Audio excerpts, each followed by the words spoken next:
Hello everyone, this is my review for The Suicide Squad 2021. It just came out in the UK. Yeah, it was really enjoyable. I enjoyed it.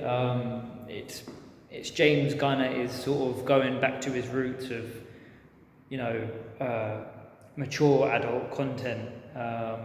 Lots of swearing, lots of cursing, lots of blood, a ton of gore as well. I didn't think you could go that extreme with superhero films. So fair play to him for doing that, and fair play for the studios for giving him the all clear and going ahead with all that madness. I mean, it's fitting, right, for the Suicide Squad, for Harley Quinn and what they're all sort of about. They're criminals, teetering on the edge of anti-heroes.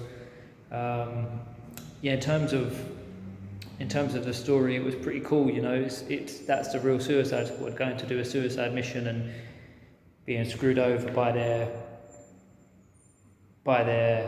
officials back at HQ. You know, who's just so intent on getting the job done that, you know, they've got the collars in, or, you know, chips in their brains to just hit the red button and pow, exploding heads. You know, if they don't get the job done, kind of thing.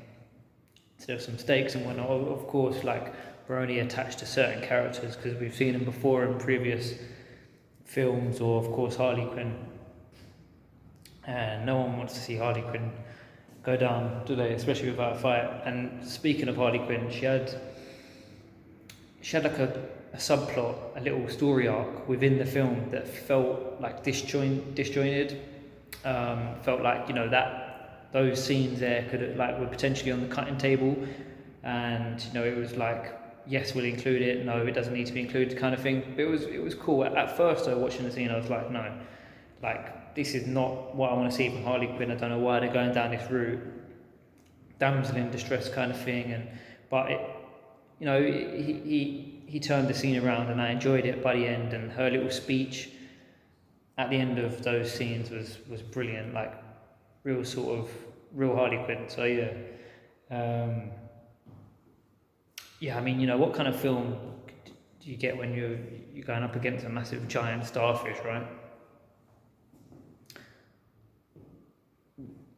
Favourite character, most memorable, shall I say? Ratcatcher 2, the actress that played Ratcatcher, she really came across as like heartfelt and sincere, and really put an emotional, sort of resonant performance amongst this, you know, bloody affair, which is pretty cool. I do like Rick Flag, really like Rick Flag. John Cena's character is a bit, I know we've got a show coming from him, and he's a bit of a hard one to stomach. He's pretty annoying, and he's pretty sort of like, I don't know. He's don't get me wrong. The performance was cool, and he was a great addition to, you know, to add to all the sort of like backstabbing and turmoil and the stakes and the subversion. Just a bit not showing his character. Bit of a you know what. So yeah.